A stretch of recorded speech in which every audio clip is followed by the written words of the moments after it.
Bond prices are rarely equal to the amount stated on the bond. Interest rates fluctuate, and the market rate may be higher or lower than the rate stated on the bond certificate. If the interest rate on the bond is higher than the market, it will be issued at a premium. If the interest rate is lower than market, it will be issued at a discount. The difference between the sale price and the face value is the premium, which will have a credit balance, or a discount, which will have a debit balance. Time value of money is a great thing. $1 today is not worth $1 tomorrow if there's interest attached. There are three things that affect a bond price: the market price, the coupon rate, the interest rate stated on the bond, and the market interest rate. Bookmark this slide. If the market rate is the same as the stated rate, the bond sells at par.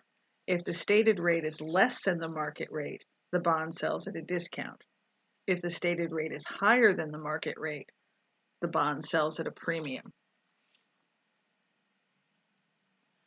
When the bond is issued at par, that means it's sold for the amount of the face value. In this case, the bond's face value is $100,000.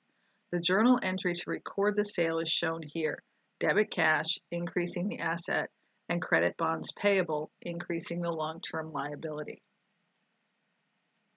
Interest payments are made twice a year, January and July 1st.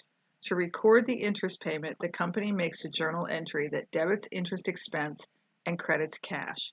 Interest is calculated by multiplying the par value, $100,000, by the interest rate, 9%, and then divide by 2, or multiply by 6/12. It's the same answer. This entry is for December 31st. It's the same as the previous entry because this company is using straight line interest amortization.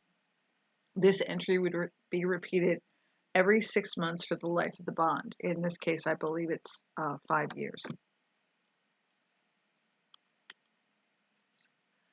When the bond matures or comes due, the company pays off the people who bought the bond and makes this entry: debit bonds payable to remove the liability, and credit cash to show that the bonds are now paid. When the market rate is higher than the bond's stated rate, the bonds are said to be sold at a discount. This means that the buyer won't pay the entire face value because they won't be collecting as much interest as they would if the bond was paying the market rate. Southwest won't be able to sell their bonds for $100,000. Instead, they sell them for a good deal less, $96,150. The difference is discount on bonds payable. The company will debit cash for the amount they actually collect, debit discount on bonds payable for the difference between that amount and the maturity of maturity value of the bonds. In this case, that's $3,850, and credit bonds payable for the $100,000 maturity value. The balance sheet for Southwest shows the details of this bond. The interest payment for a bond is set by the contract rate, or the rate that is stated on the bond. In this case, it's 9%. The semi-annual, twice a year, interest payment is calculated as 100,000 times 0.09, or 9%, times 6/12, or divided by 2, equals $4,500. The amount of the discount, that $3,850, is divided into equal parts and added to the interest expense the company records each period. In this case, it was a 5-year bond, so that equals 10 periods. $3,850 divided by 10 gives you $385 each period, each semi-annual payment. Instead of interest expense of $4,500 every 6 months, the company records interest expense of $4,885. The total of $4,500 plus the $385. The discount on bonds payable is credited for $385 and cash is credited for $4,500. Bonds sold at a premium work in the opposite direction.